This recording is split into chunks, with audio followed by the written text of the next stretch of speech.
एक ऐसा जहाज जो रियल में एग्जिस्ट भी करता था या नहीं, ये भी कोई नहीं जानता। इस जहाज के बारे में हमें बहुत सारे आर्टिकल्स देखने को मिल जाएंगे, लेकिन सब में हमें एक ही चीज देखने को मिलेगी और वो है इस जहाज के साथ क्या हुआ था यह कोई नहीं जानता। ये जहाज हमें ये सोचने पर मजबूर कर देता है कि क्या ये घटना सच में हुई थी या सिर्फ ये एक डरावनी कहानी है। एक ऐसी डरावनी कहानी जो आज तक रहस्यमय और अनसुलझी रही है। ये कहानी है एक पुराने जहाज की जिसे SS ओरंग मैदान कहा जाता था।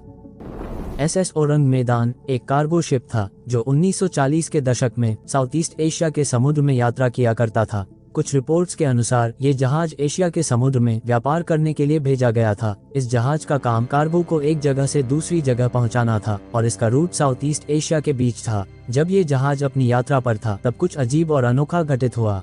ये बात है 1947 की, जब रेडियो पर किसी अज्ञात कोने से एक अजीब सा डिस्ट्रेस सिग्नल आता है। ये सिग्नल सीधा SS ओरंग मैदान जहाज से आ रहा था जो उस वक्त पास से गुजर रहे एक अमेरिकी जहाज सिल्वर स्टार के पास पहुंचा। इसमें लिखा था SOS Orang Medan. All officers, including the captain, are dead, lying in the chart room and bridge. Possibly whole crew dead. इसका मतलब ये था कि कैप्टन सहित सभी अधिकारी मर चुके हैं, चार्ट रूम और ब्रिज पर पड़े हैं। मुझे लगता है पूरा क्रू मर चुका है।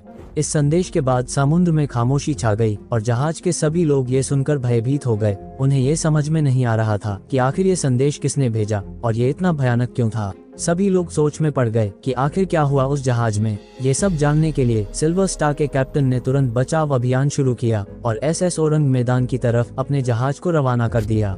जब सिल्वर स्टार SS ओरंग मैदान के पास पहुंचा तो उन्होंने देखा कि जहाज बहुत अजीब स्थिति में था। उसका इंजन बंद हो चुका था और वह सिर्फ समुद्र की लहरों पर तैर रहा था। समुद्र में सन्नाटा था और जहाज के ऊपर कोई लाइट भी जलती हुई नहीं दिख रही थी। शिप के ब्रिज पर कोई दिखाई नहीं दे रहा था। सब कुछ बहुत अजीब था। शिप पर कोई हलचल नहीं थी, ना कोई आवाज थी और ना ही कोई इंसान दिखाई दे रहा था। ये सब इतना डरावना लग रहा था कि बचाव दल को भी जहाज पर जाने से डर लगने लगा था, लेकिन फिर भी टीम ने हिम्मत करके जहाज पर जाने का सोचा। जब बचाव दल ने जहाज पर कदम रखा तब उनको एक खौफनाक नजारा देखने को मिला। जहाज के सारे क्रू मेंबर्स मर चुके थे, लेकिन एक रहस्यमयी तरीके से। सबकी आंखें खुली हुई थीं और सबकी आंखों में ऐसा डर था जैसे मानो उन्होंने अपने आखिरी पल में किसी खौफनाक चीज को देखा हो। जहाज के सारे लोग अपनी अपनी जगह पर मरे हुए थे, पर किसी भी लाश पर कोई भी तरह का घाव या खून नहीं था। इसलिए ये बात तो पक्की थी कि इन पर किसी डाकुओं ने हमला नहीं किया था। लेकिन अब सवाल यह उठता है कि SS ओरंग मैदान पर ऐसा क्या हुआ था जिससे इसका पूरा क्रू मर गया। इसके बारे में कई सिद्धांत और थ्योरीज दी गई। जैसे कुछ एक्सपर्ट्स का मानना था कि जहाज के अंदर जहरीली गैसें मौजूद थीं जो जहाज के क्रू को मारने का कारण बनी। वही कई लोग मानते हैं कि जहाज पर भूत प्रेत या अन्य कोई असाधारण शक्तियों का असर था जिसने पूरी टीम को मार डाला। लेकिन इन सब थ्योरीज के सच होने के कोई पुख्ता सबूत नहीं मिले।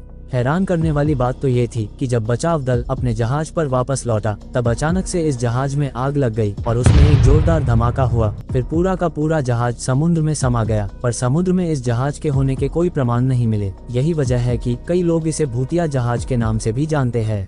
आज भी 1947 की इस घटना को लेकर कई सवाल खड़े हैं, जैसे कि अगर जहाज के सारे लोग मर चुके थे तो फिर जहाज से SOS सिग्नल भेजने वाला कौन था? क्या SS ओरंग मैदान पर कुछ अदृश्य शक्ति ने हमला किया था या फिर यह कोई और अदृश्य घटना थी? क्या ये सिर्फ एक कल्पना थी या फिर यह सचमुच में एक भूतिया घटना थी? ऐसे ही बहुत सारे सवालों के जवाब आज भी अनसुलझे हैं और यह कहानी एक अनसुलझा रहस्य बनकर रह गई है। इस कहानी ने न केवल समुद्र यात्रा से जुड़ी दुनिया को हिला दिया, बल्कि यह हम सभी को ये सोचने पर मजबूर करती है कि समुद्र की गहराइयों में और इस दुनिया के बाहर शायद ऐसी चीजें हो सकती हैं जिन्हें हम समझ नहीं सकते। वैसे आपका SS ओरंग मैदान को लेकर क्या विचार हैं? हमें कमेंट में जरूर बताएं। उम्मीद करता हूँ आपको ये जानकारी पसंद आई होगी। ऐसी ही जानकारी से भरी वीडियो देखने के लिए हमें सब्सक्राइब करना ना भूले। धन्यवाद।